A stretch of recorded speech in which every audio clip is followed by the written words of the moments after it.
ده نجم الجيل رفعت اسماعيل، دكتور امراض الدم والتحليل في جامعه القاهره في الزمن الجميل. بيطلع يوم عيد ميلاده ال40 على مكتبته في الجامعه وهو لابس بدلته الزرقاء التي تجعله فاتنا، وهو بيفكر مع نفسه كده وبيدندن ويقول: لا اظن ان هناك ما يسمى بعالم ما وراء الفظيعه، استغفر الله العظيم. بيقابل رفعت ماجي ماكيلوب، صاحبته من اسكتلندا اللي كان بيحبها زمان واللي جت مصر اخيرا بعد 15 سنه ما شافوش فيها بعض، وهو ما اتفاجئش عشان هي دايما عايشه في قلبه وتراره وكده. وبيتمشوا وبتقول له انها جايه في بحث تبع جامعتها بعد ما اتطلقت. قال لها: اتطلقتي بجد؟ دي الطبيعه دي مريعه. بيعرض رفعت عليها انها تيجي معاه عزومه غدا للاسره عند رئيف اخته، وما بيقولهاش انه خطب وان هويدا خطيبته هتبقى هناك. واول ما بيدخل عليهم بماجي بيقول: ايه يا رئيفه، انت جايبه تورته ومكلفه نفسك، مش تقولي بدل ما انا متاخر كده عشان كنت بجيب لكم حلاوه المولد؟ بيتجاذبوا اطراف الحديث، وبتحاول هويدا ترضيه وتراضيه وتاكله وتسقيه لاجل ما يفضلها قلبه وتقعد فيه. وبتقول الهام مرات مدحت اخو طلعت جوز رئيفه اخت رفعت: عارفين مين اول حب في حياه رفعت؟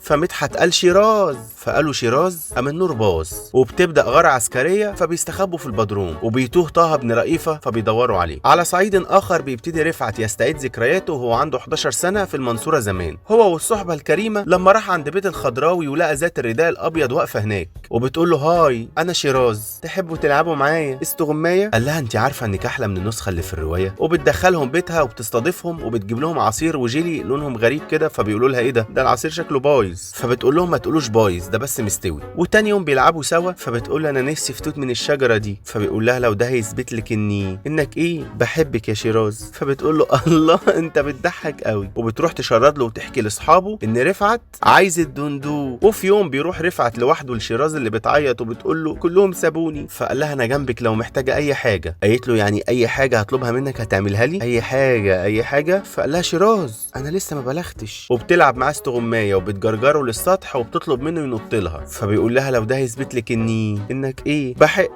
ما شربش عندك برتقان. وبيكتشفوا ان شيراز دي اصلا عفريته، وبيحلفوا على المصحف انهم مش هيروحوا بيت الخضراوي ده تاني. بينقذ رفعت طه اللي شيراز طلعت له ووقفته على السطح نفس الوقفه من غير ما يعرف السبب. وبعد ما اليوم بيخلص وفي الطريق ورفعت بيوصل المزتين، بتفكر ماجي وبتقول لنفسها: يا ترى هي دي السبب انه منفض لي كل الفتره دي؟ وبتفكر هويدا وتقول لنفسها: يا ترى هي دي بقى اللي مخليه ما بيحبنيش؟ وبيفكر رفعت وبيقول لنفسه: يا ترى مين فيهم شعرها حقيقي ومين فيهم باروكه؟ وبيوصل ماجي وهناك بتقول له للابد. فقال لها: قالت له: هتفضل تحبني للابد؟ فقال لها: وحتى تحترق النجوم وحتى تفنى العوالم وحتى. فقالت له: طب اقطم بقى عشان هي ابتدت تغيم وشكلها نهايه العالم فعلا. سحابه سوداء تحجب شمس القاهره. بيبتدي ينتشر وباء غريب في البلد وبتختفي الشمس. وبيرجع رفعت في يوم بيلاقي حضره الضابط ماهر مستنيه ويقول له: انت مش جالك استدعاء رسمي؟ فرفعت قال له: جالي استدعاء. وبيطلبوا منه يساعد في تشريح جثه مومياء فرعونيه. فقال لهم: قانون ميرفي رقم 1، انا دكتور امراض دم مش تشريح موتى. فقال له ميرفي: ده قانون ميرفت اسماعيل، انت هتشتغل ولا مش هتشتغل؟ فرفعت قال له: هشتغل. بيتسبب تشريح جثه الفرعون في موت كل الناس اللي شاركوا فيها ما عدا رفعت، اللي اللعنه بتعمل تويست وبتروح لهويدا اللي بيطلع لها عز الدين شقلباظ. وبيروح رفعت البيت فبيلاقي شخص طوله قد عرضه ويقول له: انت حي؟ كله مات، دورك جاي. وبيفضل يشرح له ان الروح الغير مستقره اللي في الفرعون الاسود هي اللي بتعمل كده، وبيطلع له شيخه ويقول له: دي اللي هننقذ بيها العالم. وبتوصل هويدا لبيت رفعت فبيطلع لها اين اشيائي وبيقول لها بخ، فبتقول له ياما. وبيحاول رمزي انه يطرد الروح الشريره بالشخشيخه اللي بتخلي عم عز الدين ده يشخشخ على نفسه، فبيسيبها ويمشي. بيكتشف رفعت وماجي والمربع ازاي يقضوا على لعنه الفرعون، وبيودي الموميا للمكان اللي نفسها فيه وهتموت عليه. وبتتحل كل مشاكل البلد والشمس بتطلع والوباء بيختفي وبتكسب مصر حرب اكتوبر. وبيروحوا لهويدا المستشفى وهناك ماجي بتقول له: للابد؟ هتحبني للابد؟ قال لها: وحتى تحترق النجوم وحتى تفنى العوالم وحتى. فبيدخل الدكتور يقاطعهم ويقول لهم: هويدا حالتها صعبه ومش هتفوق يا جماعه الا بزهره السيلفي ومن نادره. بيسافر رفعت لمؤتمر طبي في ليبيا مع ماجي، ليديز فيرست، وبيقابلوا هناك لوي زميل الدراسه، وبيسافروا في الصحراء عشان يجيبوا النبته اللي فيها الدواء. وبتقول ماجي لرفعت: انا مش عارفه ازاي كنت هسافر لوحدي وانت مش موجود. وبيسهروا بالليل فبتقول ماجي لوي: انا مش عارفه كنت هنام في الصحراء ازاي وانت مش موجود. وفي عز الليل مره واحده لوي بيقول لهم: ايه ده العساس حارس الكهف اللي فيه النبته. فبيتخض رفعت ويبص له: ايه ده؟ هو ده العساس؟ يعني ينفع طيب اللي بتعملوا فينا بالجرافيك الجبار ده؟ ولا هو الحلوين علشان حلوين يعملوا كده اهو؟ وبيبتدي برنامج الرسام يطاردهم لحد ما بيقع في الرمال المتحركه وبيخلصوا منه. بيفضلوا ماشيين في الصحراء اللي سبحان الله ما بيعرقوش فيها نقطه ميه واحده عشان الاستوديو اللي صوروا فيه كان مكيف وكده، بس عادي يعني الفايكنجز كانوا في قلب المطر وهدومهم ناشفه فما تدقش. وبيروحوا الكهف وبياخدوا النبته وبيدخل عليهم الرسام تاني فبيفجروا الكهف غصب عنهم وبيترموا بره. فرفعت بيقول لي ماجي بيبي اعدي لي الباروكه. بتفوق هويدا بعد ما اتحقنت بالنبته بتاعت رفعت اللي قبل ما يسافر كان قاعد بيقول لها فوقي وهنتجوز، فوقي وهخليكي اسعد انسانه في العالم، فوقي وهنضرب بعض بالمخدات، انت فوقتي انا اسف. فبتروح له ماجي وتزعق له وتقول له انت سبت هويدا ليه؟ ها؟ قال لها قولي لي الاول انت اتطلقتي ليه؟ فقالت له اخاف الا اقيم حدود الله. وبيجي له تليفون مره واحده وبيقول ايوه يا نجاة، الو الو يا حاج اسماعيل رد، الو يا حاج. وبيطلع رفعت على البلد ومعاه ماجي عشان يطمن على امه لا يكون جرى لها حاجه، فبيلاقيها سليمه وبايظه زي ما هي. وبتقول له نجاة مرات رضا اخوه ان اخوك ندهته النداها وهو لباها. قال لهم لا علميا مفيش نداها ولا حاجه، اصل ده نداء عادي يعني، واللي يسمعه يسمعه واللي يلبيه والبقاء للعلم. فبيروح رفعت الوحده الصحيه وبيقابل كمال الدكتور النبطشي اللي هناك اللي بيوري له السجل الناس اللي اتندهوا قبل كده. فرفعت قال له كل دي رجاله ربنا يديها الصحه، وبياخد منه الادويه وبيرجعوا البيت وبيلاقيهم جايبين الشيخ ابو سميحه الدقهلاوي اللي بيقول اننا لازم ندخل السيخ المحمي في صرصور ودنه عشان الندهه تحل عن سماه. فبيطردوا رفعت وبعدها بشويه بيسمع صوت بيقول له رفعت، فبيقول انا ندهه بتندهلي. فبيلاقي ماجي في وشه بتقول له لا انا اللي بنده يا رفعت، ما انا بتكلم كده من اول المسلسل مالك فيه ايه. وبعد كده بيطلع هو وكمال وماجي يدوروا على النداهه فبيسمع صوت بيقول له رفعت، فقال لها خير يا ماجي. فلقى النداهه في وشه وبتقول له انا النداهه يا راجل مالك مش فاكرني ولا ايه. وبيلاحظ انها شبه البنت بنت الشيخ النصاب، ويقوم كمال يديله الحقنه المنومه عشان ما يروح لهاش ويروح يربطوه جنب رضا اللي بيقول له منور يا سيدي الرجاله. بيهرب رفعت وبيكتشف ان الشيخ صلاح كان ليه بنت تانية وقتلها ورماها في الترعه، فمن ساعتها عملت كارير شيفت واشتغلت نبطشي وبقت تنده على الناس بالليل. وبيقرر رفعت ينزل الترعه ينقذ جثتها من الغرق عشان تنتهي لعنتها. وفي نفس الوقت شيراز بتظهر لعمو رضا وتفكه عشان يروح يساعد اخوه، فبينزل له الترعه ويساعد رفعت ويقول له اطلع انت وانا هستناك هنا. وانا كان نفسي ارمي افيه هنا الصراحه، بس انا مش فاهم هو ليه فضل في الترعه ومات، وليه رفعت يطلع ويسيب اخوه تحت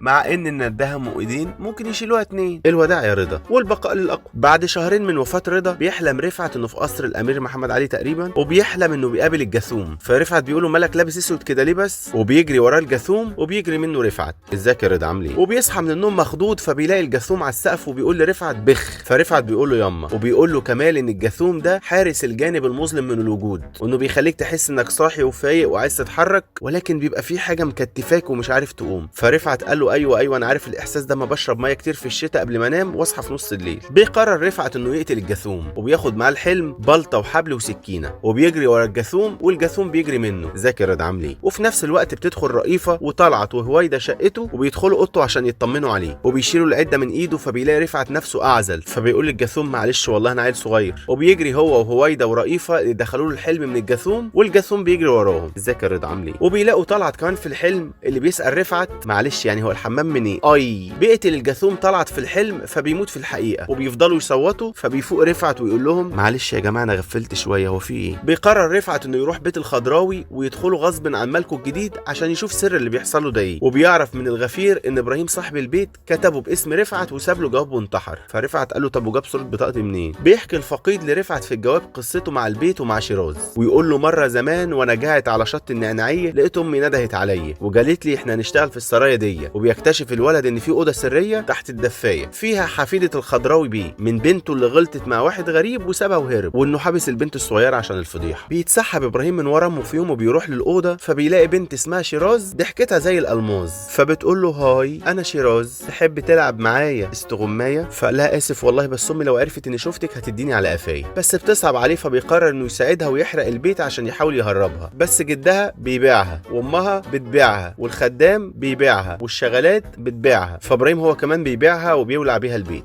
والبقاء للاقوى. ومرت السنين وكبر ابراهيم واشترى البيت وحاول يدور على جثتها وفشل، قام شنق نفسه واتكل على الله. بيقرر دكتور رفعت اسماعيل استاذ امراض الدم والتحليل انه يدور على جثه شيراز لحد ما بيلاقيها، ولكن البيت بيلعب باعصابه ويوري له تهيؤات بتخليه يقرر انه يشنق نفسه. ولكن بتيجي طنط ماجي وتقول له انزل يا رفقت ما تموتش، فبيقول لها للابد؟ ها انزل وهتحبيني للابد؟ فقالت له وحتى تحترق النجوم وحتى تفنى العوالم العوالم. وحتى ازيك يا رفعت، انا شيراز، تحب تلعب معايا استغمايه؟ فقال لها ما تفهميني والنبي ايه الحكايه. وبتشرح له شيراز من خلال جسم ماجي انها كل ده بتحاول تساعده، وان كل اللي بيحصل له ده سببه لوسيفر. فقال لها لوسيفر الشيطان؟ معقوله يكون طمعان في البدله الكحلي؟ بيطلعوا من البيت وبيقابلوا الصحبه الكريمه. فرقيفه بتقول له هي مش البت اللي في ايدك دي ماتت محروقه؟ امال هدومها ما اتحرقتش ليه؟ فقال لها ربنا سترها، هنفضحها احنا. وبيوصل رفعت ماجي للعربيه اللي هتوصلها المطار، وبتقول له للابد ستظل تحبني للابد. فرفعت قال لها حتى تحترق النجوم، وحتى تفنى العوالم، حتى تتصادم الكواكب وتذبل الشموس، وحتى ينطفئ القمر وتجف البحار والانهار، حتى اشيخ فتتآكل ذكرياتي، حتى يعجز لساني عن لفظ اسمك،